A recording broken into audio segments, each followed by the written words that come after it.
ప్రభు నేను non stop గా videos పెడుతున్నా, super thumbnails, perfect tags, full steps కూడా, కానీ views zero, watch time zero, algorithm నిద్రలో. అలాంటిదేం జరగదు బిడ్డ. జనం నీ వీడియోని లైక్ చేస్తే, చివరి వరకు చూస్తే, ఎస్ఈఓ పర్ఫెక్ట్ అయితే వ్యూ రావాల్సిందే. ప్రభు మంచి వీడియోస్ కి నో రికమెండేషన్స్ ఉంటాయి, సిటిఆర్ హై ఉన్న వీడియోస్ కు నో రికమెండేషన్స్ బ్యాక్, ఏవిడి టాప్ లో ఉన్నా కూడా లేదు. కానీ ఏవిడి జీరో ఉన్న వీడియోస్ కి full recommendations, CTR zero, likes zero అయినా పుష్ చేస్తారు. నా వీడియోకి మాత్రం 20 వ్యూస్ మాత్రమే ప్రభు. ఇతర వాళ్ళు మొదటి వీడియోతోనే 20,000 వ్యూస్ కొడుతున్నారు.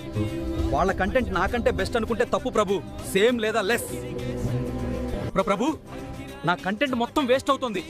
ఏ వీడియోని రికమెండ్ చేస్తారు, ఏ దానికి ఇవ్వరు, యూట్యూబ్ ఎవరికి ఫేవర్ చేస్తుందో అర్థం కాదు. నన్ను క్వశ్చన్ చేయడానికి నీకెంత ధైర్యం? ఆల్గోరిథం అంటే నా మూడ్. నచ్చితే పుష్ చేస్తా, నచ్చకపోతే క్రష్ చేస్తా. ఇక ఇంటికి పో, నీ ఛానల్ సస్పెండ్. ప్రభు